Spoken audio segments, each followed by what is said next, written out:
2 சாமுவேலின் புஸ்தகம் 7ஆம் அதிகாரம் கடைசி வசனம் 29ஆம் வசனத்துல கடைசி சென்டென்ஸ், கடைசி சொற்றொடர், உம்முடைய ஆசீர்வாதத்தினாலே உமது அடியான் வீடு என்றைக்கும் ஆசீர்வதிக்கப்பட்டிருப்பதாக. உம்முடைய ஆசீர்வாதத்தினாலே, என் பலத்தினாலே அல்ல, என் ஞானத்தினாலே அல்ல, என் சம்பாத்தியத்தினாலே அல்ல, எதனால? உம்முடைய ஆசீர்வாதம். நம்ம ஏன் பலத்தினால் அல்ல, ஏன் சொத்தினால் அல்ல, என் சம்பாத்தியத்தினால் அல்ல, என்னுடைய படிப்பினால் அல்ல, என் ஞானத்தினால் அல்ல, எதனால? உம்முடைய ஆசீர்வாதத்தினாலே உம்மது அடியானின் வீடு என்றென்றைக்கும், ஒரு நாள் 2 நாள் அல்ல, 10 வருஷத்துக்கு அல்ல, என்றென்றைக்கும் ஆசீர்வதிக்கப்பட்டிருக்கும். சரி, ஒரு வீட்டை ஆண்டவர் எப்படி ஆசீர்வதிப்பார் என்று சில குறிப்புகளை உங்களுக்கு சொல்ல விரும்புகிறேன். இந்த வீட்டுக்கும் சேர்த்து உட்கார்ந்துருக்க உங்களை எல்லாருக்குமே ஒரு வீடு இருக்கும் இல்ல, அந்த வீட்டுக்கும் சேர்த்து உங்க வீட்டை இயேசு எவ்வண்ணமாக ஆசீர்வதிப்பார் என்று சொல்ல விரும்புறேன். வேதாகமத்துல 5 விதமான வீடுகள் சொல்லப்பட்டிருக்கிறது. 5 விதமான வீடுகள். இப்ப நான் சொல்ல போற ஆசீர்வாதங்கள் அந்த 5 விதமான வீட்டுக்குமே பொருந்தும். முதல் வீடு இருதயமாகிய வீடு. இவங்க 2 பேர் இருதயத்துல யார் வந்துட்டா? இயேசு வந்தார். அதான் அடுத்த ஸ்டெப்புக்கு வர முடியும். இந்த வார்த்தைகளை கேட்கிறவங்க எல்லாருக்குமே சொல்றேன், முதல்ல எந்த வீடு ஆசீர்வதிக்கப்படணும்? உங்கள் இருதயமாகிய வீடு. அந்த இருதயமாகிய வீட்டுல ஒரு நிம்மதி இருக்கணும். அந்த இருதயமாகிய வீட்டுல ஒரு சுகம் இருக்கணும், ஒரு மகிழ்ச்சி இருக்கணும். அதான் முதல்ல இருதயமாகி, பைபிள்ல உள்ள முதல் வீடு இருதயமாகிய வீடு. அப்புறம் இருதயமாகிய வீட்டை பத்தி நீதிமொழிகள் 23:26 சொல்றாரு, என் மகனே உன் இருதயத்தை எனக்கு தா அப்படின்னு சொல்றாரு. வெளிப்படுத்தல் 3:20 வாசிக்கிறோம், இதோ வாசற்படி நின்று கதவை தட்டுகிறேன். அது இருதயமாகிய கதவை தான் தட்டுறார். எனவே இருதயமாகிய வீடு ஆசீர்வதிக்கப்படணும். அடுத்தபடியாக வீடு இந்த சரீரமாகிய வீடு. இது ஒரு வீடு, சரீரமாகிய வீடு. 2 கொரிந்தியர் 5ஆம் அதிகாரத்துல சொல்லப்பட்டிருக்கிறது, இந்த பூமிக்குரிய கூடாரமாகிய வீடு அழிந்து போனாலும் கைவேலை அல்லாத ஒரு வீடு மேலே இருக்கிறது. அப்போ அடுத்த வீடு என்ன வீடு? சரீரமாகிய வீடு. சரி, 3வது வீடு குடும்பமாகிய வீடு. இந்த வீடு, உங்க வீடு இப்ப கட்டிருக்கீங்களே, வாழ போறீங்களா, இந்த வீடு, அதை பற்றி பைபிள்ல நிறைய போட்டிருக்குது. இப்ப கூட வாசித்த வசனமும், தாவீதுக்கு ஒரு வீட்டை நான் கட்டி தருவேன் அப்படின்னு சொல்றாரு. யோபு 1ஆம் அதிகாரம் 10ஆம் வசனத்துல சாத்தான் ஆண்டவரை பார்த்து சொல்றான், அவன் வீட்டை சுற்றி நீர் வேலி அடைக்கவில்லையோ. குடும்பமாகிய வீடு, குடும்பமாகிய வீடு. அடுத்த வீடு 1 தீமோத்தேயு 3ஆம் அதிகாரம் 15ஆம் வசனம் வாசித்து பார்ப்பீர்கள் என்னால், சபையாகிய வீடு. சபை ஒரு வீடு என்று வாசிக்கிறோம், சபையாகிய வீடு. அப்புறம் யோவான் சுவிசேஷம் 14ஆம் அதிகாரம் சில வசனங்களிலே பரலோகமாகிய வீடு. எனவே 5 வீடுகள் வேதாகமத்தில் சொல்லப்பட்டிருக்கிறது. ஓகே, இந்த 5 வீட்டுல இப்ப நாம இந்த 3வது வீட்டு ஆசீர்வதிக்கிறத பத்தி இப்ப பார்க்க போறோம். 3வது வீடு என்ன? குடும்பமாகிய வீடு. இங்க இருக்கிற எல்லாருக்கும் ஒரு குடும்பம் உண்டு. இங்க இருக்கிற எல்லாருக்கும் ஒரு குடும்பம் உண்டு. அந்த குடும்பம் ஆசீர்வதிக்கப்படணும்.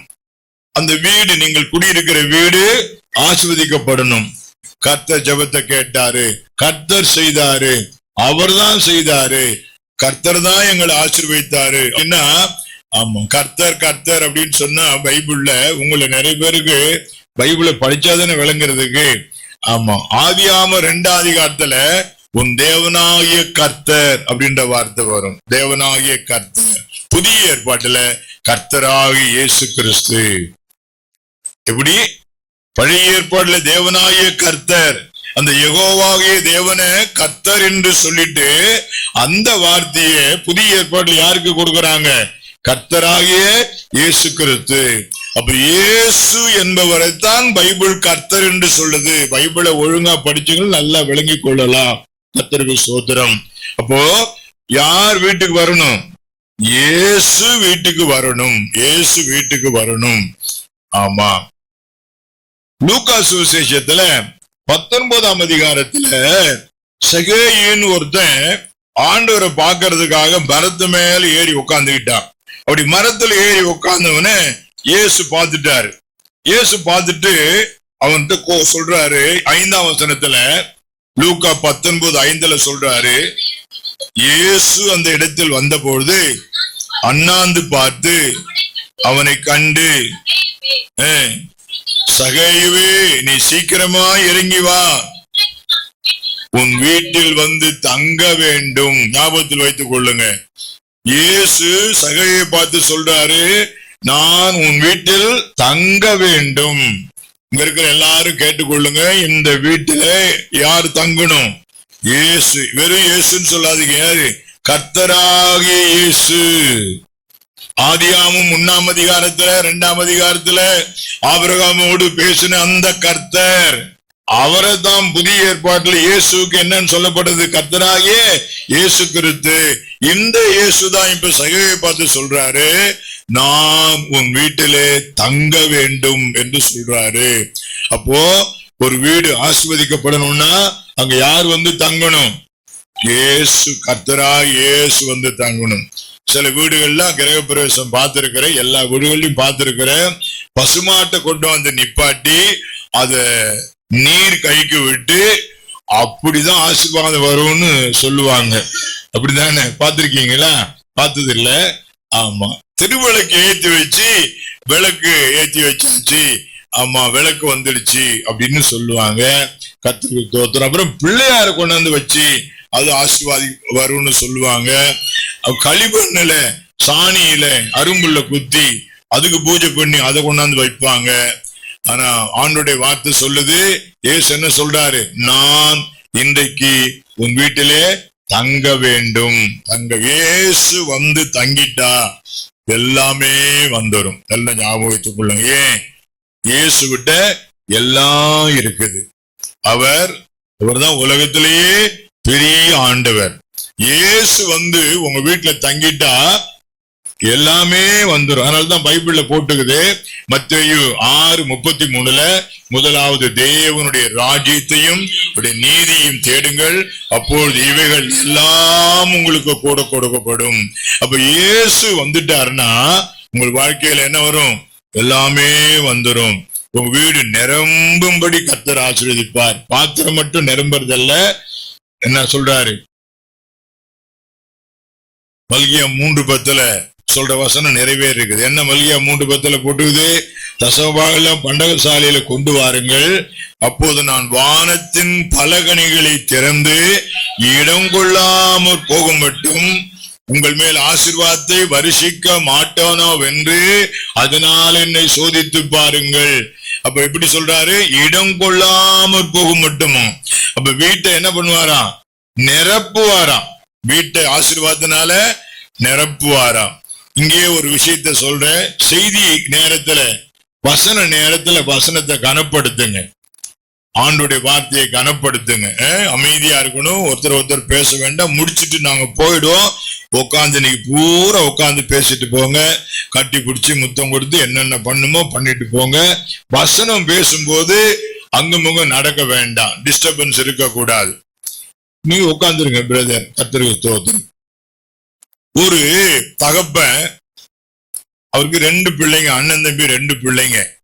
இவர் எப்ப பார்த்தாலும் வேலையை தம்பிக்கிட்டே கொடுத்துக்கிட்டு இருந்தார்.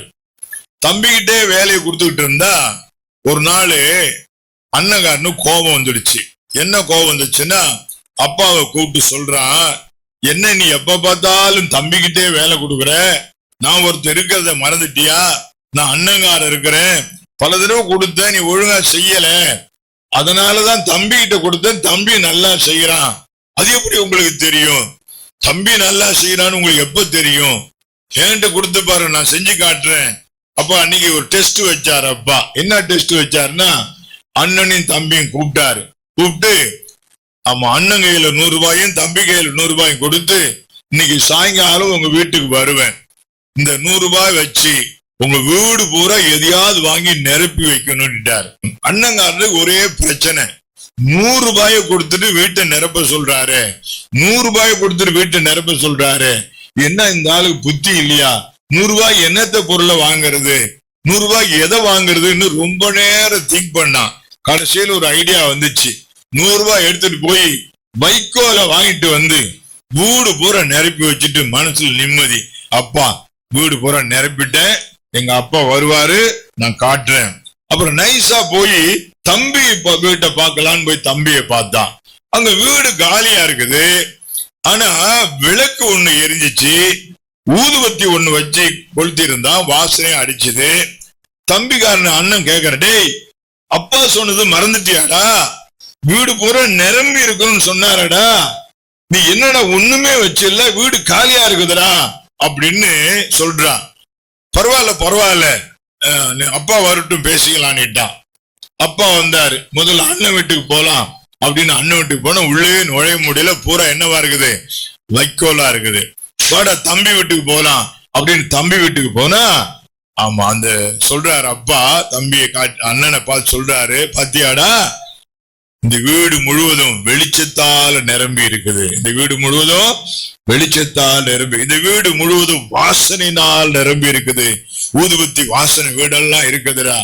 பத்தியா நீ உன்னுடைய புத்தி சரியா ஒர்க் பண்ணல, எதையாவது நெருப்போன்னு வைக்கல கொண்டாந்து வச்சுட்ட. எல்லாம் கவனமா கேட்டுங்க.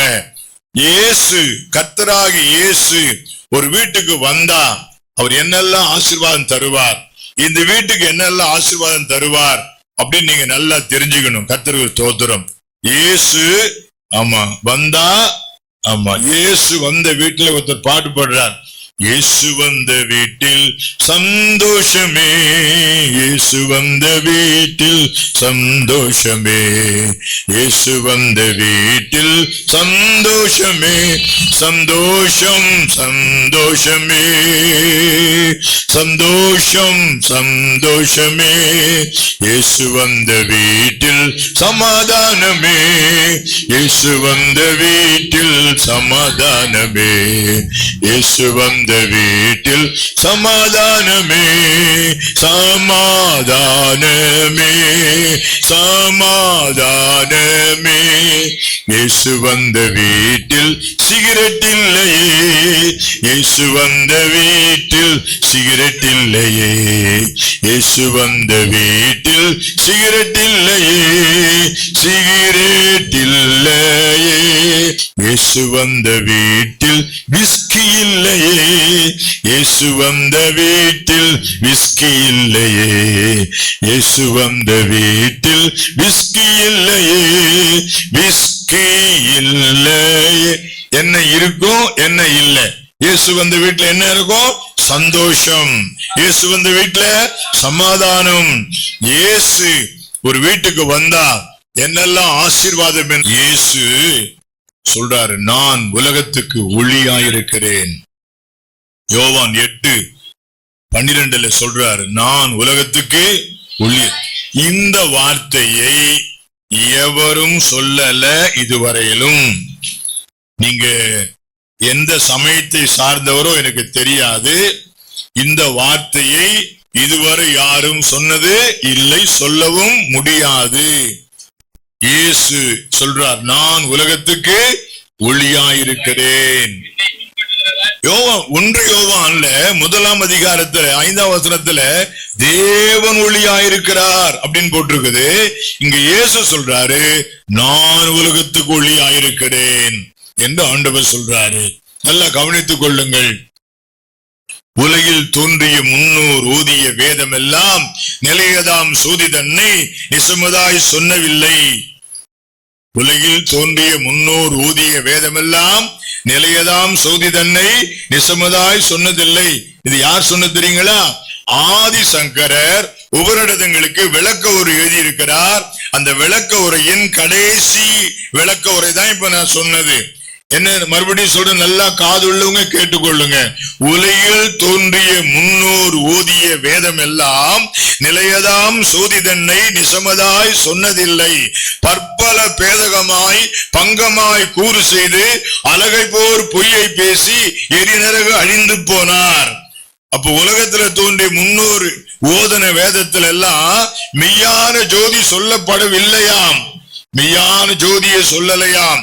அவங்க இந்த உலகத்தளவு பொய்ய பேசிட்டு அவங்க எங்க போயிட்டாங்களா? நரகத்துக்கு போயிட்டாங்களாம். சொன்னவங்க பூரா எங்க போயிட்டாங்களா? நரகத்துக்கு போயிட்டாங்களாம்.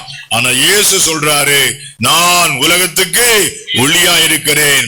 இந்த இயேசு உங்கள் வீட்டுக்கு வருவாரானால், உங்கள் இருதயமாகி வீட்டுக்கு வருவாரானால், உங்கள் சரீரமாகி வீட்டுக்கு வருவாரானால், உங்கள் குடும்பமாகிய வீட்டுக்கு வருவாரானால் நீங்கள் பிரகாசமாய் இருப்பீர்கள். இந்த வார்த்தைகளை கேட்கிற உங்கள் இருதயமாகிய வீட்டில இயேசுவாகிய ஒளி வரலன்னா, இன்றைக்காவது இதயத்தை திறந்து அந்த ஒளி உங்கள் வாழ்க்கையில வருவதற்கு அவரை கூப்பிட்டுட்டு போங்க. சகோதரி என்ன பண்ண தெரியுங்களா? இயேசு சொன்னாரு, இன்றைக்கு உன் வீட்டிலே தங்க வேண்டும்னாரு. இவன் என்ன பண்ண தெரியுங்களா? உடனே ஓட்டமா இறங்கி வந்து சந்தோஷத்தோடு அவரை தான் வீட்டுக்கு கூட்டிட்டு போனான். எப்படி கூட்டிட்டு போனா? சந்தோஷத்தோட. அப்ப இயேசு ஒரு வீட்டுக்கு வந்தால் அந்த வீட்டிலே பிரகாசம் உண்டாயிருக்கும். அந்த வீட்டில் உள்ளவர்கள் வாழ்க்கையெல்லாம் என்ன செய்யும்? பிரகாசிக்கும். அவர் நம்மை பிரகாசிப்பிக்கிற தேவனாயிருக்கிறார். அவர் நம்ம என்ன செய்வாராம்? நம்மளை பிரகாசிக்க வைப்பாராம். அவர்கள் அவரை நோக்கி பார்த்து பிரகாசம் அடைந்தார்கள். அவள் முகங்கள் வெட்கப்பட்டு போகவில்லை. அவர் பிரகாசிக்கிற தேவன், ஒரு ஒளிமயமான தேவன். மற்ற ஒளி எல்லாம் நீங்க ஏமாந்துடாதீங்க. இதெல்லாம் சொல்ல வேண்டியதா இருக்குது. கிறிஸ்தவர்களே சில நேரத்தில் வழி தப்பி போயிடுறாங்க. அதனால்தான் நான் கிறிஸ்தவர்கள் மத்தியிலும் கூட இதை பிரசங்கம் வைக்கிறேன். விழுப்புரத்துல ஆண்ட்ரூஸ் என்ற ஒரு கிறிஸ்தவர் இருந்தார். அந்த ஆண்ட்ரூஸ் என்ற கிறிஸ்தவர் கன்வென்ஷன்ல பார்ப்பேன், கையெல்லாம் தட்டி பாடுவாரு, மேடையில சாட்சி எல்லாம் கொடுப்பாரு. ஒரு சில வருடங்களுக்கு பிறகு விழுப்புரம் ஜங்ஷன் பக்கத்துல ஒரு கோயில ஒரு நபர் சுத்தி சுத்தி வந்துட்டு இருந்தாரு. அந்த கிட்ட நான் வந்தப்ப அவரு ஆண்ட்ரூஸ் மாதிரியே இருந்தாரு. ஆண்ட்ரூஸ் மாதிரியே இருக்கிறாரு இவரு. அவரு தானா வேற யாரோ தெரியலே அப்படின்னு கிட்ட போய் நின்னு அவரை பார்த்தேன். அவரே தான், அதே ஆண்ட்ரூஸ் தான். ரட்சிக்கப்பட்டவர் தான், ஞானத்தான் எடுத்தவர் தான், பரிசுத்தாய் பெற்றவர் தான், சபைக்கு வந்தவர் தான், கன்வென்ஷன்ல அட்டென்ட் பண்ணவர் தான். ஆனா இப்ப எந்த கோயில் சுத்திட்டு இருந்தாரு? ஏன்பான்னு கேட்டேன். ஒரு என்று சொல்றாரு, சுத்தக்கூடாதான்னாரு. என்னடா தம்பி, நீ ரட்சிக்கப்பட்டு ஞானத்தான், அதெல்லாம் சும்மாங்க, எல்லாம் ஒண்ணுதாங்க. எப்படி? எல்லாம் ஒண்ணுதாங்க. எனக்கு பகீர்னுச்சு. இங்க யாரும் அப்படி இருந்தீங்கன்னா நீங்க கோச்சுக்காதீங்க. அது எப்படி எல்லாம் ஒண்ணு ஆகும் எனக்கு தெரியல. கழுதப்பாலும் ஒண்ணுதான், கள்ளிப்பாலும் பாலுதான். சொல்லுங்க, பசும்பாலும் பாலுதான், தாய்ப்பாலும் பாலுதான். எல்லா பாலும் ஒண்ணு இல்ல. கள்ளிப்பாலும் தாய்ப்பாலும் கழுதப்பாலும் ஒண்ணு இல்ல. தாய்ப்பால் வேற, பசும்பால் வேற, கள்ளிப்பால் வேற. வெளுத்ததெல்லாம் பால் அல்ல. ஞாபகத்தில் வைத்துக் கொள்ளுங்கள். ஆண்டவராய் இயேசு கிறிஸ்து சொல்றார், நான் உலகத்துக்கு ஒளியா இருக்கிறேன். சில வருடங்களுக்கு முன்பு சுப்ரீம் கோர்ட்டிலே கேரளாவிலே உள்ள அந்த முக்கியமான அந்த கோயில் தர்மகர்த்தாக்களை வர சொல்லி, அங்கு தோன்றுகிற ஜோதி இயற்கையான ஜோதியா நீங்கள் காட்டுகிறீர்களா என்று சுப்ரீம் கோர்ட் நீதிபதிகள் கேட்டிருந்தார்கள். ஒரு மாதம் உங்களுக்கு தவணை, அதுக்குள்ளே எங்களுக்கு ரிப்போர்ட் தர வேண்டும். ஒரு மாதத்திற்கு பிறகு அந்த கோயிலுடைய தர்மகர்த்தாக்கள் எழுதி பிரிண்ட் பண்ணி கையெழுத்து போட்டு சீல் வச்சு எல்லா காப்பி கொண்டு போய் சுப்ரீம் கோர்ட்ல கொடுத்தாங்க. என்ன தெரியுமா சொன்னாங்க?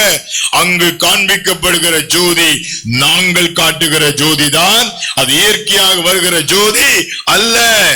பெரிய திரிய ஒண்ணு செய்ய வேண்டியது, பல கிலோமீட்டர் தூரத்துக்கு மொத்தமா 20-30 அடி அகலத்துக்கு செய்ய வேண்டியது. அப்புறம் பெரிய அண்டாவை கொண்டு வைக்க வேண்டியது. அதுல நெய்ய ஆயிரக்கான நெய் டன்னை ஊத்த வேண்டியது. அது நெருப்பு கொளுத்தி அது அப்படியே காட்டுக்குள்ள எரிய வேண்டியது. இந்த கோயில் இருந்து அதை போய் பார்த்து ஜோதியை பார்த்தேன். அது உண்மையான ஜோதி அல்ல. இயேசு கிறிஸ்து மெய்யான ஒளியா இருக்கிறார். வடலூரில் ஒருவர் தோன்றினார், ராமலிங்க சுவாமிகள் என்று. அந்த ராமலிங்கரையே கடவுள் என்று ஆக்கிவிட்டார்கள். அவர் சொல்லுகிறார், பகலுக்கு சூரியன் உண்டு, இரவுக்கு நிலவு உண்டு, வீட்டிற்கு அகல் விளக்கு உண்டு, என் ஆன்மீக இருளை நீக்க ஒரு ஞான ஒளி இல்லையோ? திருப்ப சொல்லுகிறேன், கேட்டுக்கொள்ளுங்கள். பகலுக்கு சூரியன் உண்டு, இரவுக்கு நிலவு உண்டு, வீட்டிற்கு அகல் விளக்கு உண்டு, என் ஆன்மீக இருளை நீக்க ஒரு ஞான ஒளி இல்லையோ? வடலூர் ராமசாமிகள் என்ன சொல்றாரு? என் ஆன்மீக இருளை நீக்க ஒரு ஞான ஒளி இல்லையோ? அப்ப வடலூர் ராமசாமிகள் உள்ளத்துல என்ன இருக்குது? சொல்லுங்க. ஆன்மீக இருள் இருந்தது, அதை நீக்குவதற்கு எதை தேடினார்? ஞான ஒளியை தேடினார். அப்படியானால் அவர் ஒரு ஜோதி அல்ல. இப்ப எல்லாரும் அவரை போய் ஜோதின்னு கும்பிட்டுக்கிறாங்க. காதுள்ளவன் கேட்க கடவன், நன்றாய் கவனித்துக் கொள்ளுங்கள். அவரே இயேசு மாத்திரமே உலகத்திற்கு ஒளியா இருக்க. அவர் உங்க வீட்டுக்கு வந்துட்டாருன்னு வச்சுங்களேன், அவர் பார்த்துக்குவார் எல்லாத்தையும். அவர் உங்களை பிரகாசிக்க பண்ணுவார். அல்லேலூயா. அவர் உங்களை பிரகாசிக்க பண்ணுவார். யோபு 1:10 போட்டிருக்குது, நீர் அவர் வீட்டை சுற்றி வேலி அடைக்கவில்லையோ. சாத்தானுக்கு ரொம்ப வருத்தம். ஏன்? யோபு வீட்டுக்கு போக அடிக்கடி ட்ரை பண்ணிருக்கிறான். யோபு வீட்டுக்கு போக முடியல. யோபு வீட்டுக்கு போக முடியல. அதனால ஆண்டவர்கிட்ட சொல்றா, அவன் வீட்டை சுத்தி வேலி அடிச்சிட்டீங்க. நல்லா கவனமா கேட்டுங்க. ஆமா, யோபு சொல்றாரு, என் கூடாரத்தின் மேலே அவருடைய தீபம் எரிந்து கொண்டிருந்தது. கர்த்தர் உன்னை காக்கிறவர், கர்த்தரின் வலது பக்கத்தில் உனக்கு நீளாயிருக்கிறார். அவரை போல காவலர் ஒருவரும் கிடையாது. இயேசு உங்கள் வீட்டில் வந்துட்டா யார் உங்களை காத்துக்குவாரு? சொல்லுங்க. அவர் உங்களை காத்துக் கொள்வார். உன் பக்கத்தில் 1000 பேரும் உன் வலது பக்கத்தில் 10,000 பேர் விழுந்தாலும் அது உன்னை அணுகாது. உன் கண்களால் மாத்திரம் இதை பார்த்து துன்மார்க்கருக்கு வரும் பலனை காண்பாய். உலகத்திலேயே சர்வ வல்லவர்னு ஒருத்தர் உண்டுன்னா அது யாருதான்? இயேசுதான் சர்வ வல்லவர். He is the Almighty God. ஏன் Almighty God? ஆமா, அல்லேலூயா. ஒரு ஆளு இந்த வீடு கூட கட்டும் போது இரும்பு வச்சுதானே கட்டனீங்க. பவுண்டேஷன் போடும்போது என்ன வாங்கிட்டு வந்திருப்பீங்க? ஒரு லோடு இரும்பு வச்சு இங்கெல்லாம் தூண் எழுப்பி மேலெல்லாம் இரும்பு, இத மேல டெரஸ் போடும்போது என்ன கட்டிருப்பீங்க? இரும்பு போட்டிருப்பீங்க. அவனுக்கு ஒரே ஆச்சரியம். அப்ப உலகத்திலே இரும்பு தான் ரொம்ப ஸ்ட்ராங் நினைச்சுக்கிட்டு அந்த இரும்பு போய் கேட்டானா, உலகத்திலே நீதான் ரொம்ப ஸ்ட்ராங்காம? அந்த இரும்பு சொன்னிச்சாங்க, இல்ல இல்ல, என்னை விட ஸ்ட்ராங் ஒண்ணு இருக்குது. நெருப்புல போட்டா நான் உருகிடுவேன், அதனால நெருப்பு தான் ரொம்ப ஸ்ட்ராங்குன்னு அந்த இரும்பு சொன்னிச்சான். இவன் நெருப்பு விட்டு போய் கேட்டானா, உலகத்திலே நீதான் ரொம்ப ஸ்ட்ராங்காமே? நெருப்பு சொன்னிச்சான், நான் இல்ல, தண்ணி ஊத்தி என்ன அணைச்சிடுறாங்க, தண்ணி தான் உலகத்திலே ரொம்ப ஸ்ட்ராங் நினைச்சான். அப்ப இவன் போய் தண்ணியை கேட்டானா, நீதான் உலகத்திலே ரொம்ப ஸ்ட்ராங்காம இல்ல அப்படின்னு கேட்டது. இல்ல இல்ல, என்னை விட மேல சூரியன் தான் ஸ்ட்ராங்கு. சூரிய வெளிச்சம் பட்ட உடனே என் தண்ணி எல்லாம் நீராவியா போயிடுது. அதனால யார் தான் பெருசு? சூரியன் தான் ஸ்ட்ராங்குன்னு சூரியன் சொன்னிச்சான். இவன் போய் சூரியனை கேட்டானா, நீதான் உலகத்திலே பெரிய ஸ்ட்ராங்கான்னு. சூரியன் சொன்னிச்சான், இல்ல, மேகம் வந்து என்ன மறைச்சிடுது, அதனால மேகம் தான் பெருசு நானா. சூரியன் சொன்னிச்சான். இவன் போய் மேகத்தை கேட்டானா, உலகத்துல நீதான் ஸ்ட்ராங்குன்னு சொல்றாங்க. அப்படியா? இல்ல, காத்து தான் ஸ்ட்ராங்கு. நான் வந்து நிப்பேன், காத்து என்ன அடிச்சு அப்படியே கொண்டு போயிடுது, காத்து தான் ஸ்ட்ராங்குன்னு சொன்னிச்சான். காத்துக்கிட்ட போய் கேட்டானா, நீதான் உலகத்திலே ஸ்ட்ராங்கா? காத்து சொன்னிச்சான், நான் ஸ்ட்ராங் இல்ல, மழை தான் ஸ்ட்ராங்கு. நான் அடிச்சுக்கிட்டே போவேன், என்னை தடுத்து நிறுத்திடுது மழை அப்படின்னு. இவன் போய் மலை கிட்ட கேட்டானா, நீதான் உலகத்திலே பெரிய ஸ்ட்ராங்கான்னு கேட்டானா. மலை சொன்னிச்சான், நான் ஸ்ட்ராங் இல்ல, மனிதன் தான் ஸ்ட்ராங்கு. ஏன்னு கேட்டுச்சான் மலை, என்னை குடைஞ்சி எடுத்துடுறானோ, என்னை குடைஞ்சி எடுத்துடுறானோ, மனிதன் தான் ஸ்ட்ராங்குன்னு. இவன் போய் மனிதனை கேட்டானா, நீதான் உலகத்திலே பெரிய ஸ்ட்ராங்கா? மனுஷன் சொன்னானா, அப்படிதான் நினைச்சுக்கிட்டு இருந்தேன், மரணம் வந்து என்னை தூக்கிட்டு போயிடுது. அதனால்தான் திட்டப்ப சொல்லுவாங்க, உனக்கு பாடைய கட்ட. சொன்னானா, நான் தான் ஸ்ட்ராங் நினைச்சுக்கிட்டு இருந்தேன், ஆனா என்ன வந்து என்ன தூக்கிட்டு போயிடுது, மரணம் வந்து தூக்கிட்டு போயிடுது. இவன் போய் மரணத்தை கேட்டானா, உலகத்திலே நீதான் பெரிய ஸ்ட்ராங்கான்னு. மரணம் சொன்னிச்சான், அப்படிதான் நினைச்சுக்கிட்டு இருந்தேன், உலகத்திலே நான் தான் ஸ்ட்ராங்குன்னு. இயேசுன்னு ஒருத்தர் வந்தாரு, அவர் மரிச்சு 3ஆம் நாள் உயிரோடு எழுந்திருந்து மரணத்தையே ஜெயித்து விட்டார். இயேசுவின் கல்லறை இன்றைக்கு திறந்திருக்கிறது. அல்லேலூயா. இதுக்கு எதிரா பல கதையெல்லாம் இருக்குது, அந்த புத்தகத்தை எல்லாம் படிச்சிருக்கிறேன். இயேசு அங்க சாகல, அவர் மூச்சு தண்ணீரிட்டாரு. அவர் அப்படியே என்ன ஆயிட்டாரு, ஒரு மாதிரி எல்லாம் மூச்சு ஆயிட்டாரு. அவருடைய சீஷர்கள் தூக்கிட்டு போய் மருந்து மாத்திரை கொடுத்து தண்ணி தெளிச்சு அவரை காப்பாத்தி விட்டாங்க.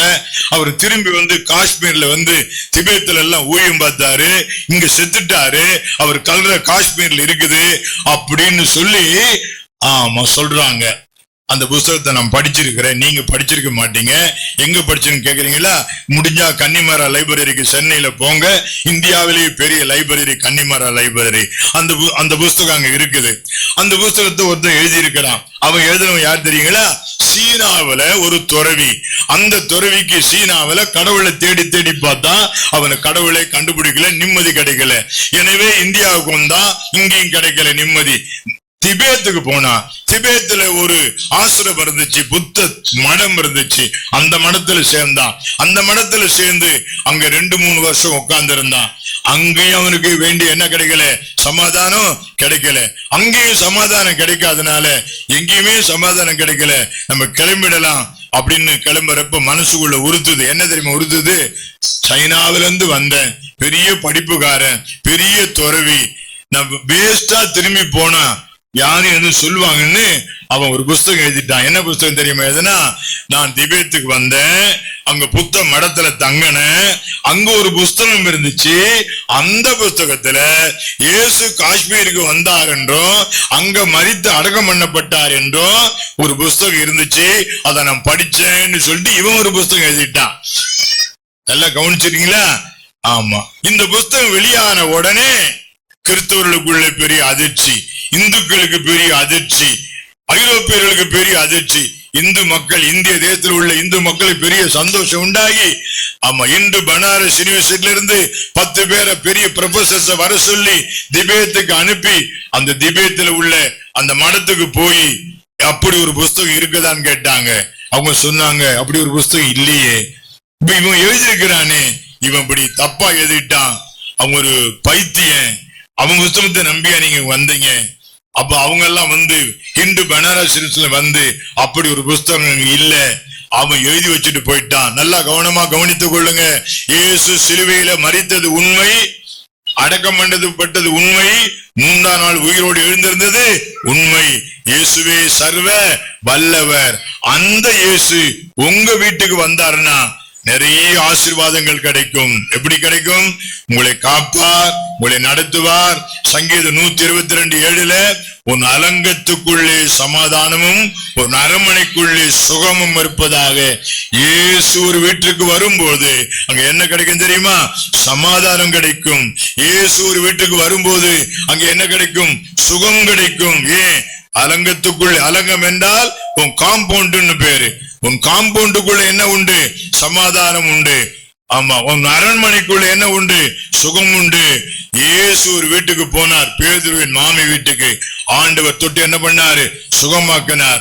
இயேசு ஐஸ்வர்ய சம்பன்னர். அவர் உங்க வீட்டுக்கு வந்தா உங்கள் பொருளாதார தேவைகள் எல்லாம் ஆசீர்வதிப்பார்.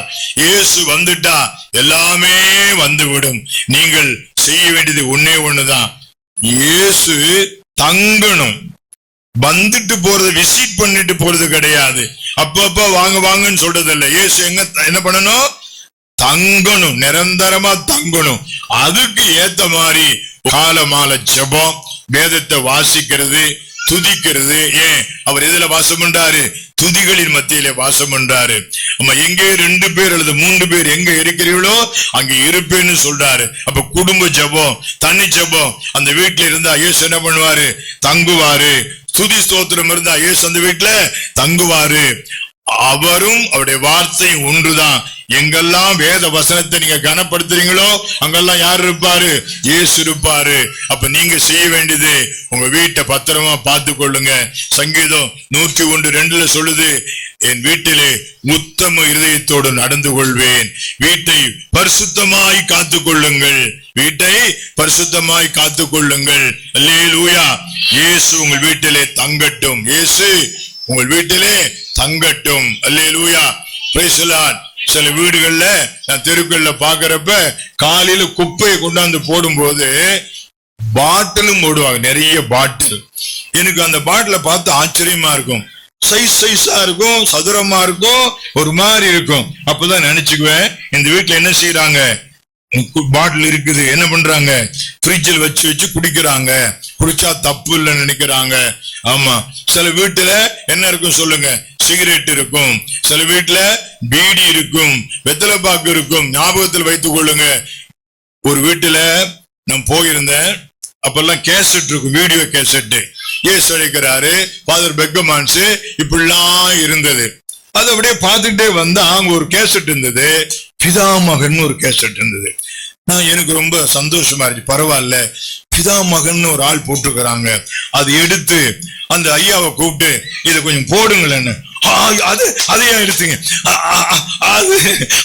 அது வேண்டாம், வேற நல்ல ஃபாதர் பாட்டு. ஐயா இது நல்லா இருக்கும் ஐயா, பிதாமகன் போட்டிருக்குது, இதை நம்ம பார்த்ததே கிடையாது. ஐயோ அதை நீங்க பார்க்க வேண்டாம், அது வேண்டாம். அது எப்படி என் பையன் எப்படியோ கொண்டாந்து வச்சுட்டான் பாத்தீங்களா? எந்த கேசட்டோடு எது இருக்குது? இயேசு அழைக்கிறார், அவரும் ஜெபத்தோட்ட செய்ய கீதங்கள், ஆட்சி பூச்சி செயல் வீரர் கீதங்கள் எல்லாம் இருக்குது. அந்த கேசட்டுக்குள்ள இன்னும் என்ன கேசட் இருக்குது? ஆமா, நல்லா ஞாபகம் வச்சுக்கொள்ளுங்க. அப்படியே டிவியில ஆமா தினகரன் பாட்டு ஓடிட்டே இருக்கும். அப்புறம் டப்புன்னு தொடருக்கு மாறும், டப்புன்னு சினிமாவுக்கு மாறும். அல்லேலூயா. இதுக்கு அல்லேலூயா சொல்றது சொல்லுங்க. சினிமா ஓடும், அப்புறம் ஒண்ணு பெரிய பெரிய பிரசங்க யாரெல்லாம் ஓடும். இப்படி எல்லாம் பண்ணிட்டு இருந்தா இயேசு இருப்பாரா? இயேசு இருக்க மாட்டார். இந்த வீட்டில் இயேசு தங்க வேண்டும். அல்லேலூயா.